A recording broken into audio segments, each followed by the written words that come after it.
cristal, c'est plutôt comme il n'y a pas de pompe. Patrick Mallier, nous sommes sur une exploitation en Thémis et on se trouve en Sologne, à côté de Romorantin.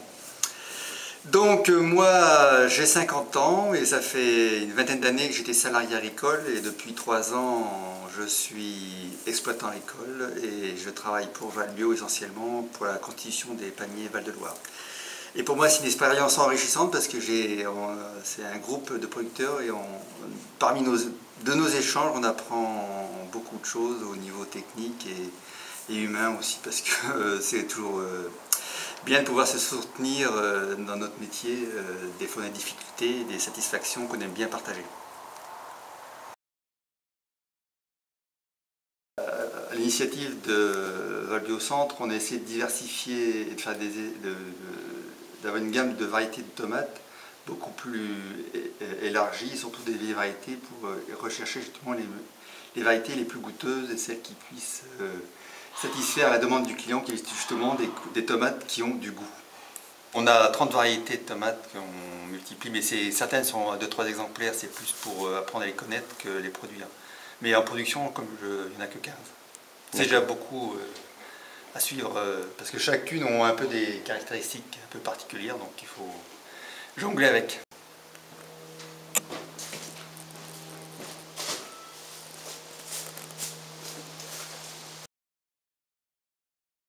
Pour avoir des tomates relativement précoces, bien sûr, il faut commencer très tôt. Donc ceux-là ont été semés le 15 janvier, c'est très tôt. Donc pour aussi avoir une production satisfaisante et avoir un beau calibre, il faut aussi bien sûr veiller à la qualité du sol.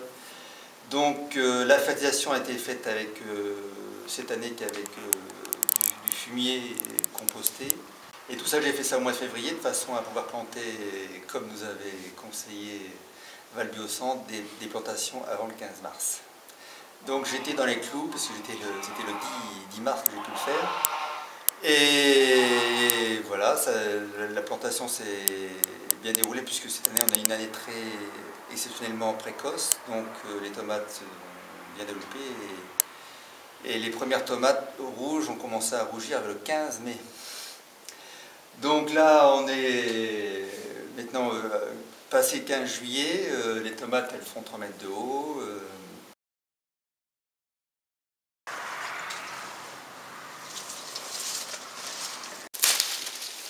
Donc là, j'ai failli un peu pour donner un peu plus de lumière aux tomates de façon qu'elles mûrissent un peu plus vite.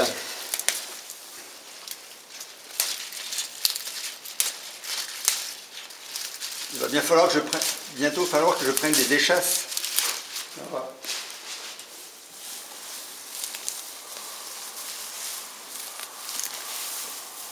Donc, surtout au moment de la plantation, comme c'est au mois de mars, les gelées, surtout en Sologne, sont encore fréquentes. Et je crois que la dernière gelée que j'ai eue cette année, c'était vers le 7-8 mai. Donc tous les soirs ou tous les matins, je suis tout le temps en train de surveiller la température du sol, parce que si elle est en dessous de 15 degrés, ben, les tomates ne poussent pas. Si la température au niveau du feuillage, ben, si ça s'approche trop de zéro, ben, là je commence à paniquer, à mal dormir et à faire tout ce qu'il faut pour pas que les tomates gèlent. La micro-irrigation, ce sont des petits diffuseurs qui, au lieu d'arroser justement, les diffuseurs soient en haut au niveau du fêtage, mais soit au niveau du sol, ce qui fait que ça fait une brumisation en dessous du feuillage. Et là, le feuillage n'est plus humidifié. Et par contre, le sol est beaucoup mieux arrosé que si c'était un simple goutte à goutte qui fait une ligne d'irrigation très, très petite. Alors là, ça arrose l'ensemble du terrain, et ce qui permet aux racines justement de coloniser l'ensemble du terrain.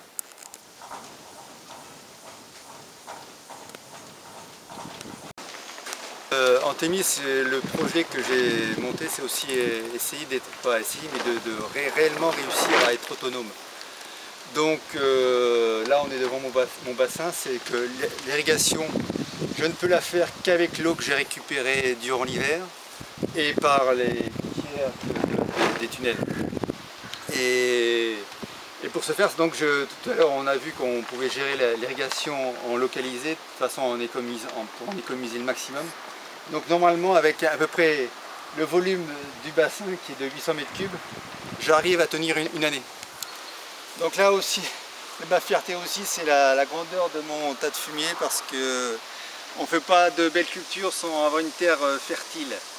Donc en agriculture biologique, notre fertilité, on l'entretient, on l'améliore avec le fumier, donc le fumier composté.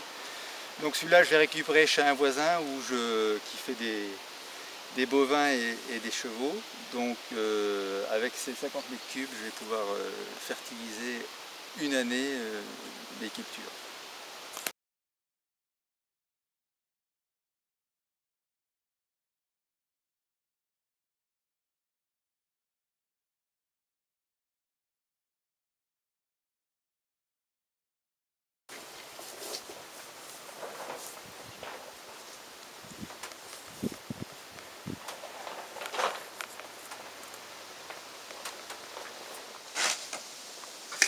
Les poivrons jaunes, la tomate prune noire, la tomate noire ruche charbonneuse,